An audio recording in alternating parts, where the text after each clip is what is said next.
Last night, the streets of major American cities were again the scene of looting and violent rioting that serves no purpose except to hurt innocent people and undermine peaceful demonstrations.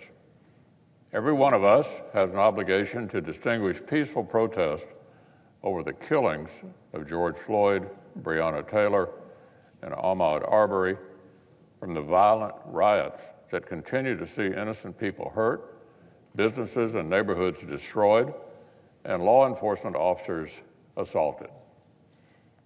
The former is a cherished constitutional right that every single citizen should support, and the latter is an unacceptable scourge that state and local leaders should have ended days ago. So I want to thank federal, state, and local leaders who are taking seriously their obligation to restore peace, protect the innocent, and stop this senseless violence. In some places, like my home state of Kentucky and here in Washington, last night was comparatively more calm and safe. But in too many other places, like New York City, it appeared to be open season for lawlessness, looting, and attacking law enforcement for yet another night. And for what? For what, Madam President? Rioting for the thrill of it? For the chance to steal some expensive items? So people can say they were on social media? This selfish violence takes us farther away from any national healing or forward progress. It does not bring positive change any closer. It simply pushes it farther away. These rioters need to listen to what George Floyd's brother Terrence said in Minneapolis just yesterday.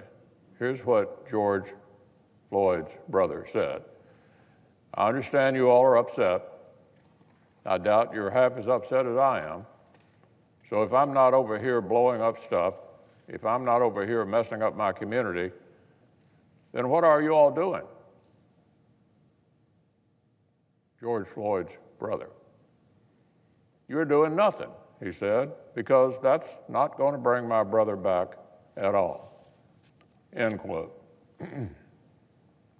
So, Madam President, the legitimate and important voices of peaceful protesters will never be heard over the wailing of fire alarms, the smashing of plate glass windows, and the sirens of ambulances coming for police officers who've been assaulted or shot in the head.